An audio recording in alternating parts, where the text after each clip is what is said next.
हमारे उष्मा इंजन का कार्य क्या है, ये करता क्या है, इस मशीन का क्या यूज है। दूसरा चीज, इसका कार्य सिद्धांत किस पर आधारित है, यानी वर्किंग प्रिंसिपल। ठीक है। तीसरी चीज, इसकी कार्य प्रणाली क्या होती है। तो सबसे पहली चीज मैं आपको एक बात बता दूं, एनर्जी का ट्रांसफॉर्मेशन संभव है, ये बात आप जानते हो। एक ऊर्जा को दूसरे ऊर्जा में बदला जा सकता है। पहले तो मैं बताता हूं कि उष्मा इंजन से जानने से पहले एक बात आपको जानना चाहिए बच्चों, कि आप हथेली को रगड़ते हो तो हथेली गर्म हो जाता है। दो पत्थर को आपस में रगड़ते हो तो उससे चिंगारी उत्पन्न होता है। आप दौड़ लगाते हो तो आपके शरीर में गर्मी उत्पन्न होता है। ठंड लगता है तो शरीर कपकपाता है।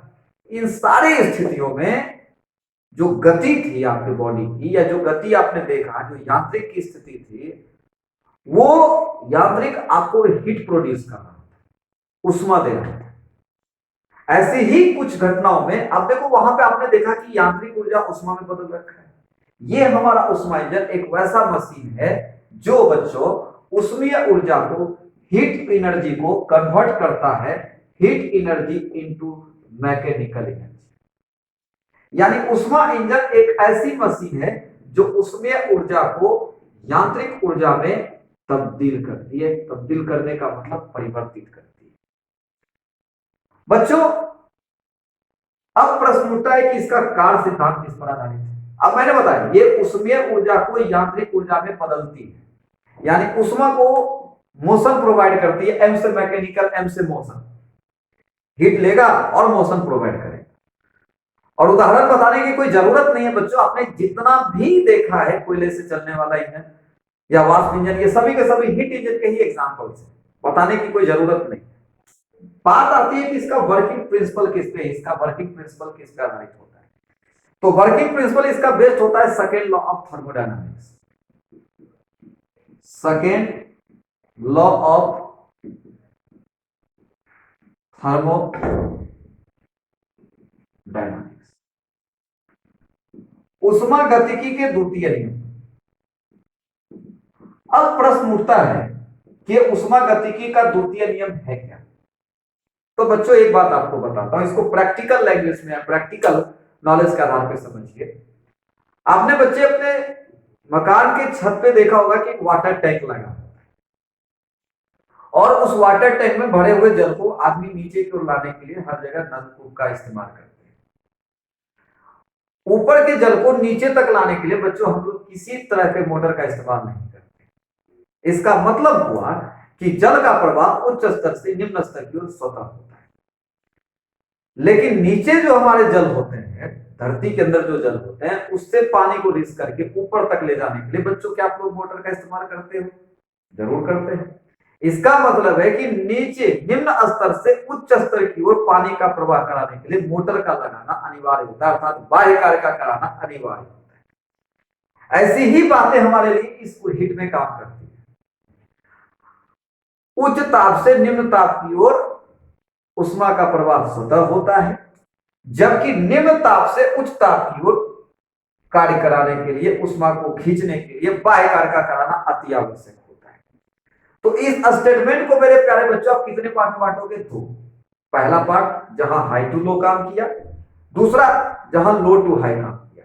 जहां हाई टू लो काम किया वो है हमारा हीट इंजन, क्योंकि हमारा उष्मा इंजन कार्य करता है उच्च ताप से निम्न ताप।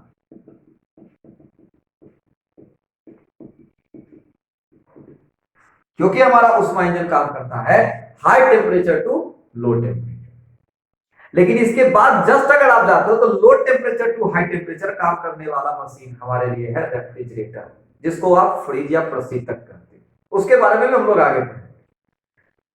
तो बच्चों, मैंने जो भी आपके सामने बात बताया कि जो हमारा ये उष्मा इंजन है, ये कार्य सिद्धांत है इसका सेकेंड लॉ ऑफ थर्मोडायनामिक्स।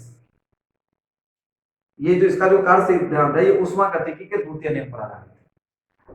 उष्मा गतिकी का द्वितीय नियम ये कहता है कि भैया आप जो है ना, हाई टेम्परेचर से लो टेम्परेचर उष्मा का फ्लो खुद होता है। वो खुद बाइकार करेगा, उसके लिए किसी प्रकार की आपको जरूरत नहीं है मोटर लगाने की, समझे। और ये जो हमारा ऊष्मा इंजन है ये हमेशा काम करता है उस ताप से निम्न ताप की ओर। मैंने बच्चों आपके सामने एक बात चर्चा किया था कि हीट इंजन में हमेशा दो टेम्परेचर की चर्चा होती है, पिछले वीडियो में आपने देखा होगा। पहला वो टेम्परेचर होता है जो इंजन लेता है, और दूसरा वो टेम्परेचर होता है जो इंजन बर्बाद करता है।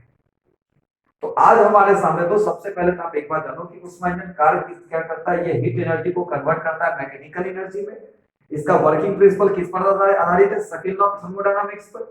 इसकी जो कार्य प्रणाली है वो किधर से किधर होती है, उस ताप से निम्न ताप की। अब इसके बाद में आता हूं 3 पॉइंट्स के बाद, तो फिर आगे चलता हूं, आपके सामने चर्चा करता हूं द मेन पार्ट्स ऑफ 3 के बाद 4 में ऊष्मा इंजन की दक्षता। दक्षता जिसको आप इंग्लिश में इफिशिएंसी कहते हैं।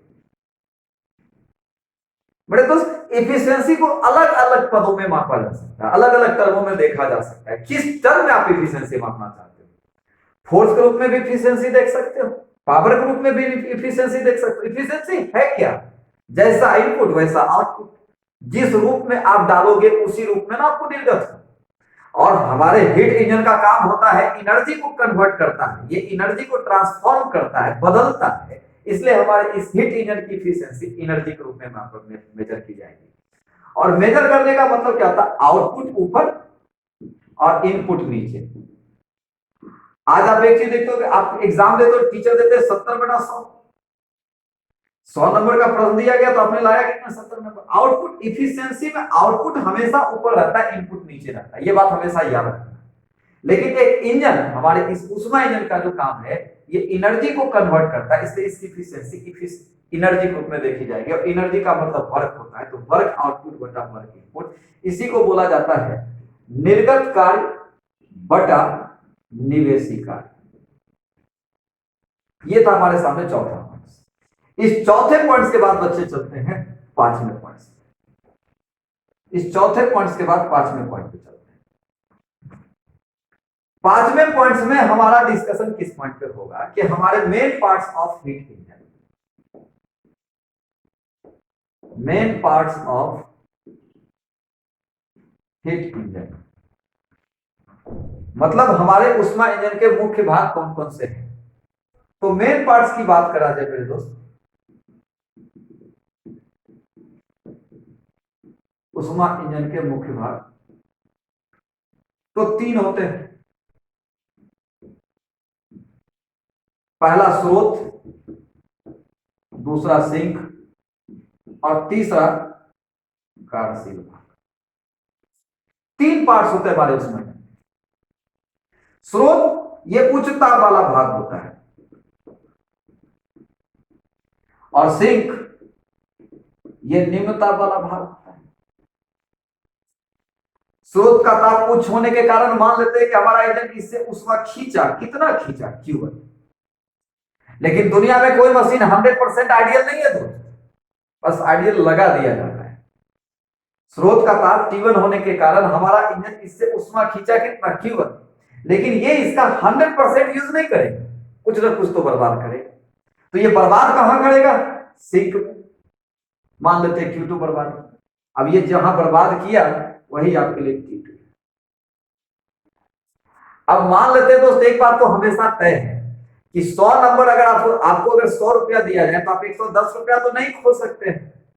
ये बात तो सच है ना दोस्त।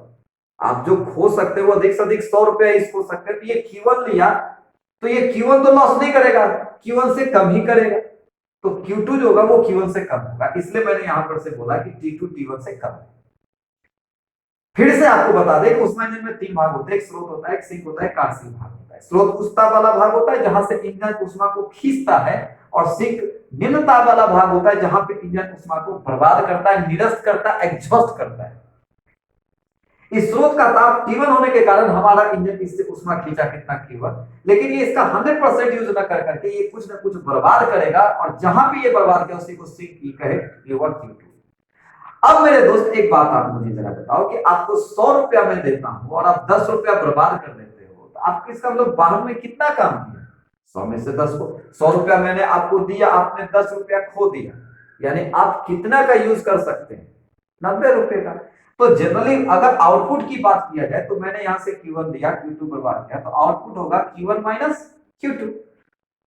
अब आउटपुट मेरा दिख गया, तो अब मैं इसकी इफिशियंसी बता सकता हूं। अभी जस्ट आपने पढ़ा था इफिशियंसी बराबर आउटपुट बटा इनपुट। हिट के टर्म में आपने देखा Q1 दिया, Q2 बर्बाद किया, तो कितना आउटपुट जाएगा? Q1 minus Q2। कितना इनपुट, कितना लिया था ये Q1। और टेम्परेचर के सेंस में अगर देखा जाए मेरे दोस्त, तो टेम्परेचर के सेंस में बताओ कितना टेम्परेचर से ये खींचा है उसमें T1, बर्बाद कितना किया T2, और बटा कितना T1।